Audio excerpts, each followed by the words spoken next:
قصتنا بتبدأ إن في جزيرة اسمها تيفيتي.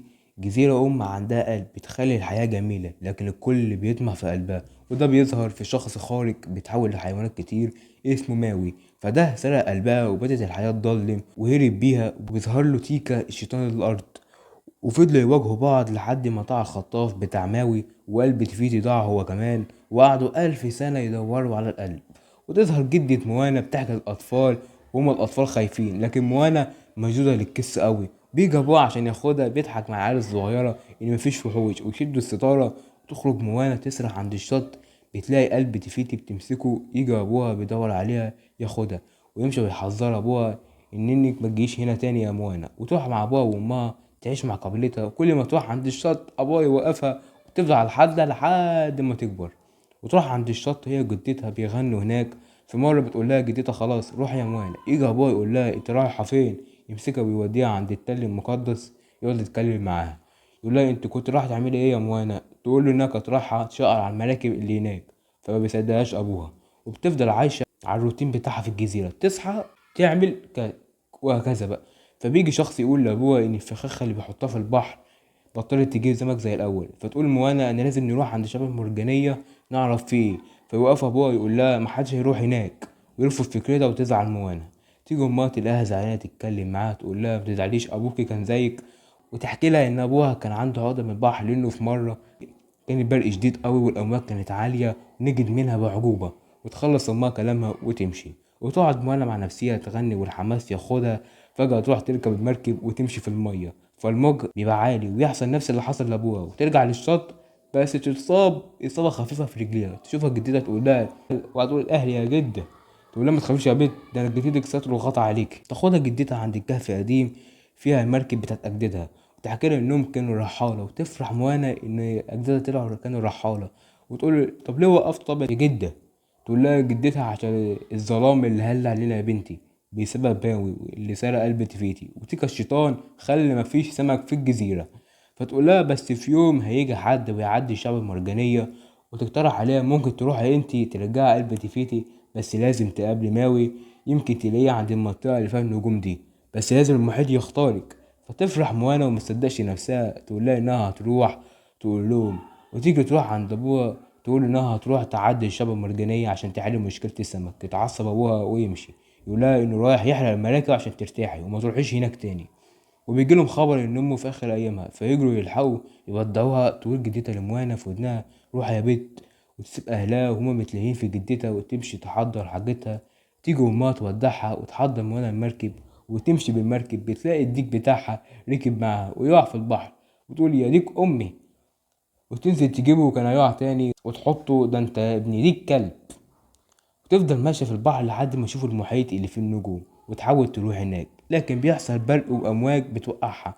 تصحى تلاقي نفسها في جزيرة تلمح خيال ماوي، فبتستخبى وتحفظ الكلام اللي هتقوله. فبيجي يقول لها انت مين، تقول له انا موانا من موتيني. بتقول له احنا انها جاية عشان ترجع قلب تفيتي، فيضحك عليها ويحبسها في الكهف ويجري هو يدور. فبتلحقه موانا بمساعدة البحر، تقول له بقى يا واطي اجيلك انا من موتيني وتروح تسيبني، يمسك القلب ويرميه ويجي تاني عليه. ده قلب موانا مش هيرجع، هيجي يعني.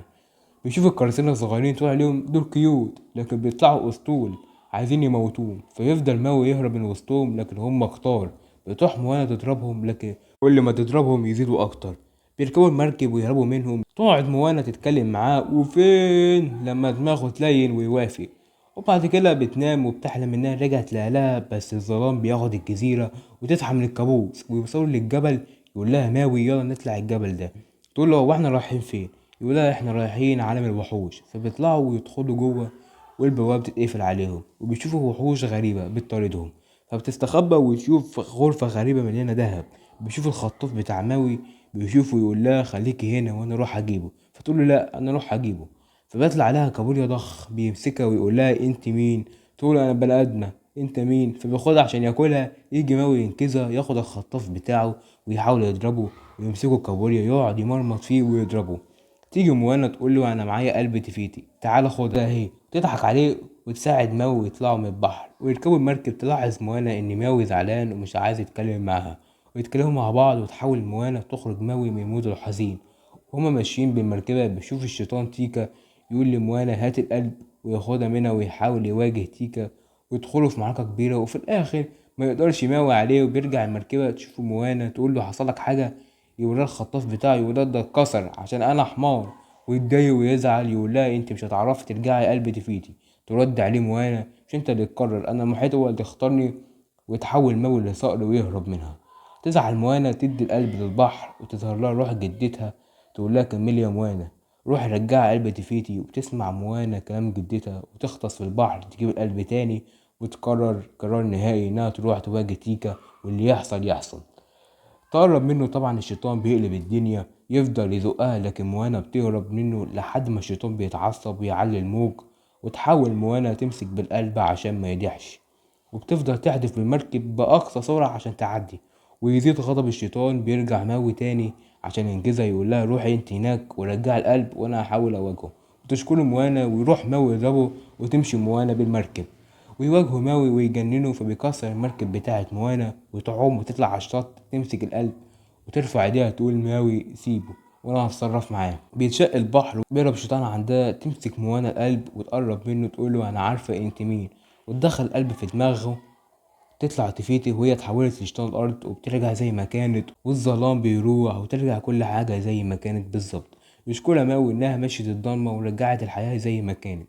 تمسكه تفيتي بايديها يعتذر لها ماوي وعلى اللي حصل، وترجع له الخطاف بتاعه بس متصلح وجديد لانك، ويفرح ماوي ويطير وتشكر تفيتي موانا وبترجع لها المركب بتاعها وتنام على الارض زي ما كانت، ويودعها ماوي ويحط كستها تاتو في جسمه، ويمشي وتركب موانا المركب وترجع لأهلها ويفرحوا بيها ويرجعوا تاني بحارة زي زمان.